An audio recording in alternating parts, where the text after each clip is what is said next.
Welcome in to Palmetto Sports Daily. It's Caroline here, joined by Rick, Teagan, and Kevin. Happy New Year to everybody out there, and I guess we could go ahead and call 2026 the year of the Carolina Panthers, because as of yesterday, the Panthers are in the playoffs, snapping an 8-year drought. It's their first appearance in the postseason since 2017, their first NFC South title since 2015. That was the year I started high school. Things are crazy. The Panthers, though, had the opportunity to control their own destiny in each of the last 2 weeks, in Week 17 and Week 18. They ended up dropping both of those games, so there were a lot of long faces in the locker room on Saturday after their loss to Tampa Bay, because it really wasn't up to them whether they won the NFC South and got in. It was all up to the Atlanta Falcons, and the Panthers have them to thank for getting into the playoffs, because the Falcons ended up beating the Saints in a very tight one in classic NFC South style, by the way, a game that went down to the wire, had an interception come in. D. Alford ended up saving the day and put the Falcons in position to kick a field goal to put the game out of reach. Of course, the Saints would come down and score a touchdown to make it a 2-point game. That onside kick, head coach Dave Canales said while he was watching it at home, that was the most nerve-wracking part of the day for him. The Falcons ended up recovering it, and they win it. So like I said, a lot of long faces in that Panthers locker room on Saturday, but really a full-on, flipping a 180 mindset about 24 hours later when they learned that they made it into the postseason. A lot of players, a lot of coaches watching it at home on their own time. Head coach Dave Canales here, you'll hear him reliving his account of watching the Falcons beat the Saints and get his own team into the postseason. The neighborhood is crazy. We were yelling from our couch as a family and walked outside where we normally ride bikes and walk the dogs, and there was just neighbors out in front in the front yards. Everyone was really excited, but really, and also just proud of this team, proud of the coaches, the players, everybody involved. So Carolina winds up with the 4 seed now. They'll end up taking on the 5 seed Rams in the wild card round this coming Saturday. That'll be 4:30 p.m. at Bank of America Stadium. The first time Bank of America has hosted a playoff game since 2015, like we mentioned, when Cam Newton was calling the shots out there. They already have beat the Rams this year, though, guys. If we think back to Week 13, it was that thriller of a game that ended up being a 31-28 win for Carolina. So is that a good thing? Maybe. I don't know. It's hard to beat the same team twice in one season. But, Rick, what are your thoughts about the Panthers making it and then getting a matchup with the 12-5 Rams coming to town on Saturday? Well, first of all, Caroline, we can't call 2026 the year of the Carolina Panthers when they haven't won a game yet. And they do have they're a game in. on Saturday. It's been 5 days and they're in. Yeah, but still, they haven't won a game. Plus, all these videos of Carolina fans singing, dancing. They made the playoffs. Yes, they did. Congratulations. But here's what's really sticking in my craw. You come down to the last day of the regular season. The 2 teams atop the NFC South have losing records, and they have to wait until the 2 worst teams in the division play before they can decide who's the best of the worst. And those are the Carolina Panthers. So congratulations. They came out on top, and now they've got the Rams, and the Rams, I'm sure they're looking like, hey, they caught us the first time when we had to go to Bank of America Stadium. They're going to be on high alert this time, and I consider the Rams one of the top teams in the National Football League. I think it's going to be very tough for the Panthers to come out on top, but man, I can just see Don Shula, Tom Landry, legends of the game, Jim Brown, rolling over in their graves going, is this what the National Football League has come to, where losing teams, a whole losing division? How sorry is that? The whole division losing records. Oh, my goodness. Teagan? Rick, I learned a new phrase, by the way. What did you say? The stick in, what was that? Tell me about that, because I've never heard that before. Yeah, what really sticks in my craw? Wow. Okay. Learned something new. You young, Anyway, you going young back folks to the should go ahead and Panthers, Google that. I will do that after the show. The Panthers, like you were saying, these are all losing teams in that division. Somebody had to win, I guess. If you had asked me if it was going to be the Panthers at the beginning of the season or the middle of the season or like 4 weeks ago, I probably would have said no. In fact, I definitely would have said no. So it is a good surprise for Panthers fans, but yeah, I mean, they've been so unpredictable throughout this entire season. We've talked about it game after game and some of those lucky wins that they got. I think the Rams was one of those games where they did get some more consistency in there, but I don't know if they're going to have that same consistency twice, a second time against the Rams. So I think this will be a really big challenge for them. I think it'll be really nice for Carolina fans that they'll have this at home, that they'll have that postseason appearance. Whether it'll be more than one postseason appearance, that's still TBD, Kevin. Carolina is a 10.5-point underdog at home in the first round of the playoffs. I think there's a chance it's the first time ever a team has been a double-digit underdog at home in the first round of the playoffs. So that kind of tells you where the Panthers are at this season. But the fact that they're playing the Rams again, a team that they've already beaten this season, it infuriates me because it means that they have a chance. And I should just put my entire mortgage payment on the Rams going into this game. But because they already beat them this year, there's that little part of me that's saying, I can't do that because I need to pay the mortgage. The other thing is, I'm coming out and I'm saying this is probably the worst scenario for the Panthers for the future of the team beyond this season. Because now, what do they do with Bryce Young going forward? I think it's clear the way he played the last couple of weeks, Bryce Young is not the answer at quarterback going forward for this team.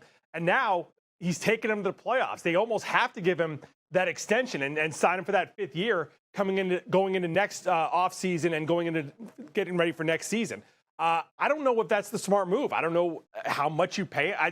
There's a lot that goes on in here, and I think this might kind of drag them down for future seasons because they had this success. I think it might have been better for them if they had missed the playoffs, go forward and say, hey, we know Bryce isn't the guy, so let's just get ready to go forward after this 4th season and move on. But now, I don't know what they do after this, Caroline. Yeah, that's a really good question, Kevin. I mean, a lot of things to consider. Both can be true at once, right? If you're a Panthers fan, you can be pumped about getting this opportunity, being able to host a playoff game for the first time in a very long time. But you can also be concerned about what the future holds. Obviously, the longer you keep winning, the worse draft pick you get as well, right? So those are definitely both things that can be true at once. But it is worth noting that, I mean, Dave Canales has this team in a spot at this point in time that maybe a lot of people didn't expect him to have for another couple years. They are 8-9, but guys, we talk about these records. Now that they're in the playoffs, everybody's 0-0. Let's have some fun. We've got playoff football to talk about. It's going to be a fun one on Saturday at 4:30. We will be there, but we also have more Palmetto Sports Daily coming up for you right after this.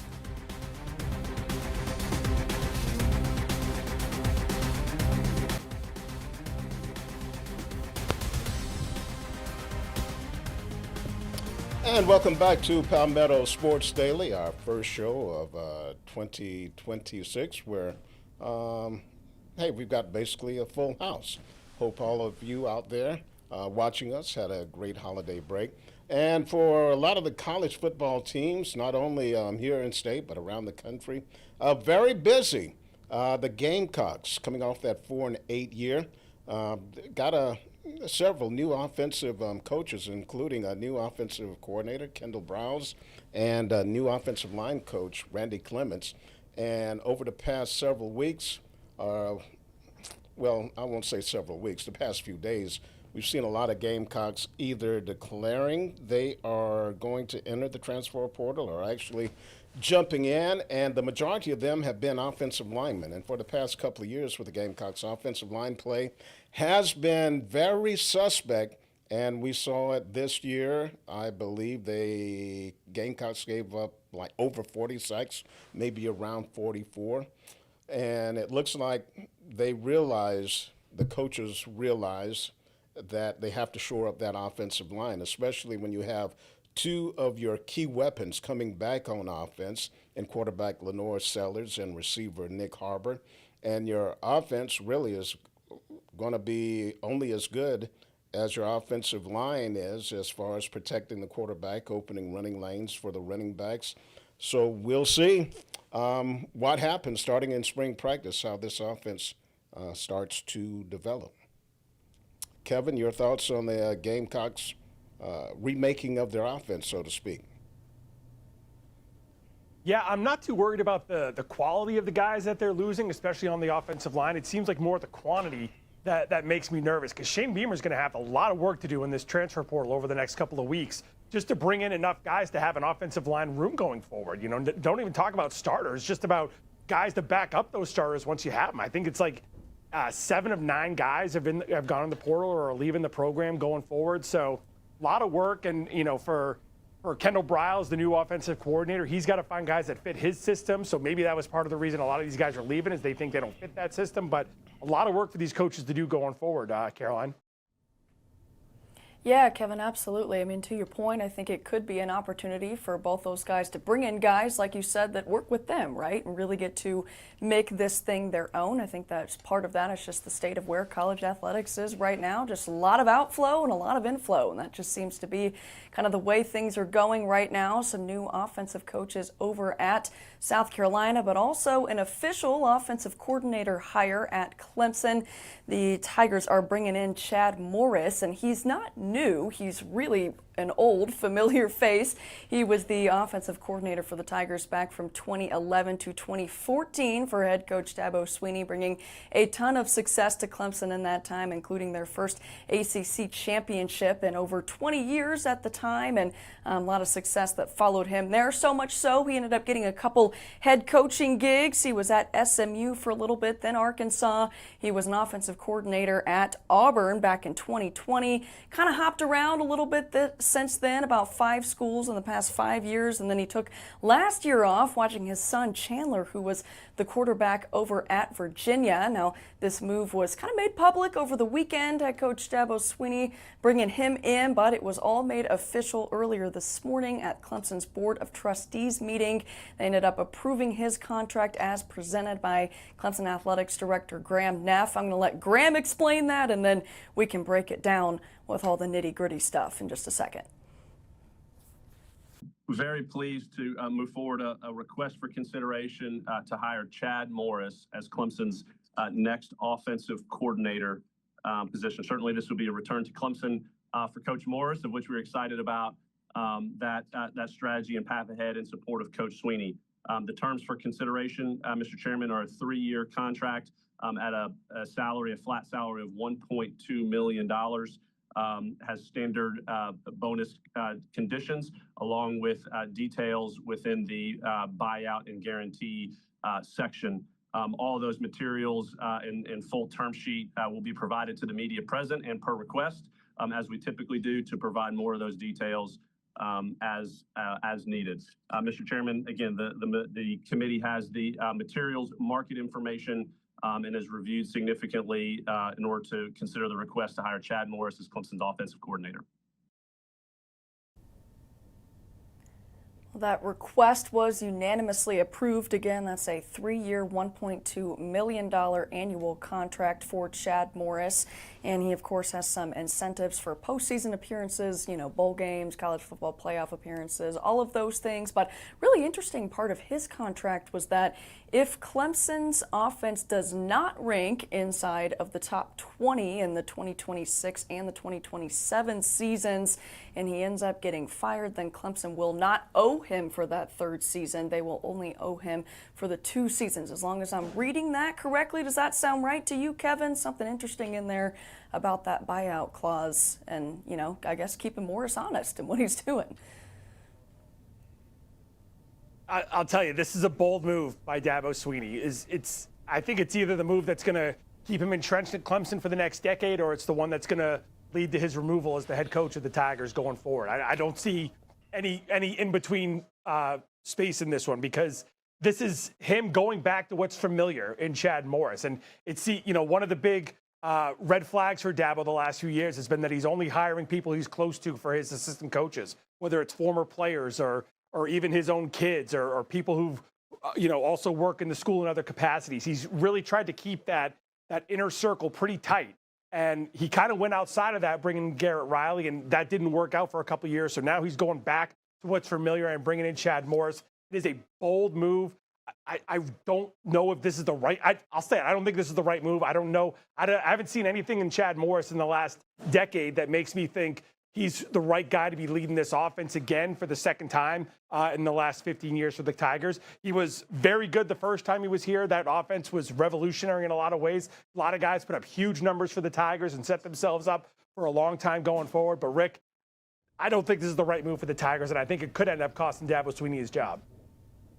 I'm a little nervous about this move too, Kevin, because Chad Morris, he was with the Tigers when they started building the program. They formed that nucleus for those playoff runs and those 2 national championship runs. But you look at the players they had some top-notch receivers that went on to have very good NFL careers. And also, that's the time when Brent Venables took over as defensive coordinator. And you look at the guys they had on defense, especially defensive linemen, how many of those guys went on to the next level. And in this new era of college football with NIL, the transfer portal, Dabo hasn't been too productive in the portal. And that's one thing he has to do if he wants to keep up with everyone else. And you hear a lot of coaches say it's not about the X's and O's, it's about the Jimmies and Joes. So, yeah, I don't know if this is the right move either. Teagan? Yeah, Rick, you brought the point up exactly that I was going to. Just the fact that Dabo, throughout his coaching career here at Clemson, has not been somebody that's necessarily adapted to the way that the sport is changing, specifically in the transfer portal, grabbing guys there, his opinions on NIL, the way he's talked about the conferences. He's always been a very old school style coach. So I was not exactly paying attention to Clemson back in 2011. I was about 7 or 8 years old. But the fact that, he's just going back to what's familiar, I don't know if that's necessarily the right move either. We can talk about all the success that Chad Morris had back then, but it was a different time in football. You weren't dealing with players going to 6 different programs throughout all of their eligibility. You just didn't see it. So, obviously we're seeing that today. But also, speaking of staff changes, Coastal Carolina with a complete overhaul of theirs with brand new head coach Ryan Beard now in charge, building up both of his offense and defensive staff. Of course, he's bringing over a lot of guys from Missouri State, his former school. So he's bringing over Nick Petrino to be the offensive coordinator, as well as LD Scott to be the defensive coordinator. Looking at each of their staffs individually, it's kind of interesting because the offense, Nick Petrino, brought in a lot of outside talent from Missouri State for his coaches underneath him. Whereas LD Scott, in charge of the defense, he brought in all of his Missouri State guys. So something interesting there. Of course, the transfer portal, a huge thing for Coastal right now. Lots of guys entered the portal from Coastal, including the season's starting QB, MJ Morris. He's in the portal. And then also something that was interesting, Zachary Courtney, the tight end, he was in the portal, decided to jump out of the portal, stay at Coastal. Staying at Coastal also is Robbie Washington, but then they've also got a handful of guys from Missouri State. By my count, there are at least 8 guys who have committed to Coastal Carolina from Missouri State to follow Ryan Beard. We got to take a quick break here on Palmetto Sports Daily, but we will be right back.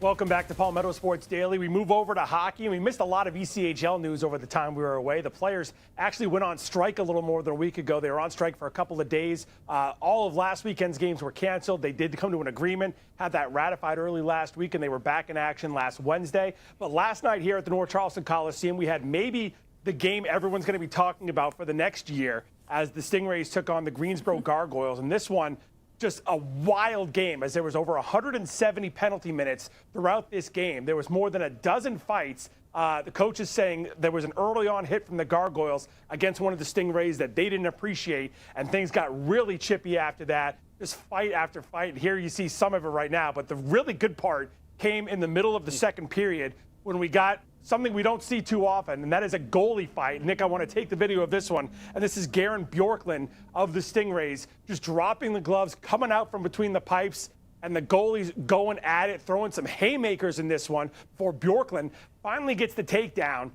and wins the very rare goalie fight for the Stingrays, they would go on to win this game 4-2. But everyone's going to be talking about the 170-plus penalty minutes they saw in this one throughout the afternoon. So a day to remember, a fight day over at the North Charleston Coliseum on Sunday. Kevin, I don't know much about these two teams, but are they rivals? Have they had any epic fights before? Well, this is actually Greensboro's first year of existence. The two teams had played on Friday up in Greensboro, and it was a little chippy then as well, but really nothing more than a regular hockey game. But like I said, head coach David Warsofsky said early on in this game yesterday, there was a hit against one of their players they didn't appreciate. Things got going back and forth, and you saw what happened. It was a fun day over at the Coliseum. We're going to be right back to wrap up this edition of Palmetto Sports Daily right after this.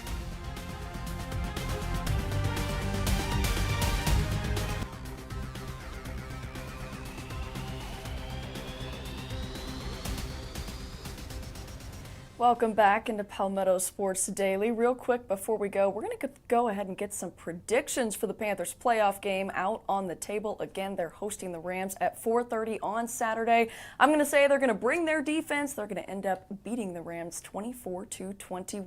Teagan, what are you thinking? I'm going to have to go the opposite of you here. I'm going to go the Panthers lose 21-14. I think they're going to get a little bit lucky out there, but not too lucky. Kevin? Rams 41-7. Rick?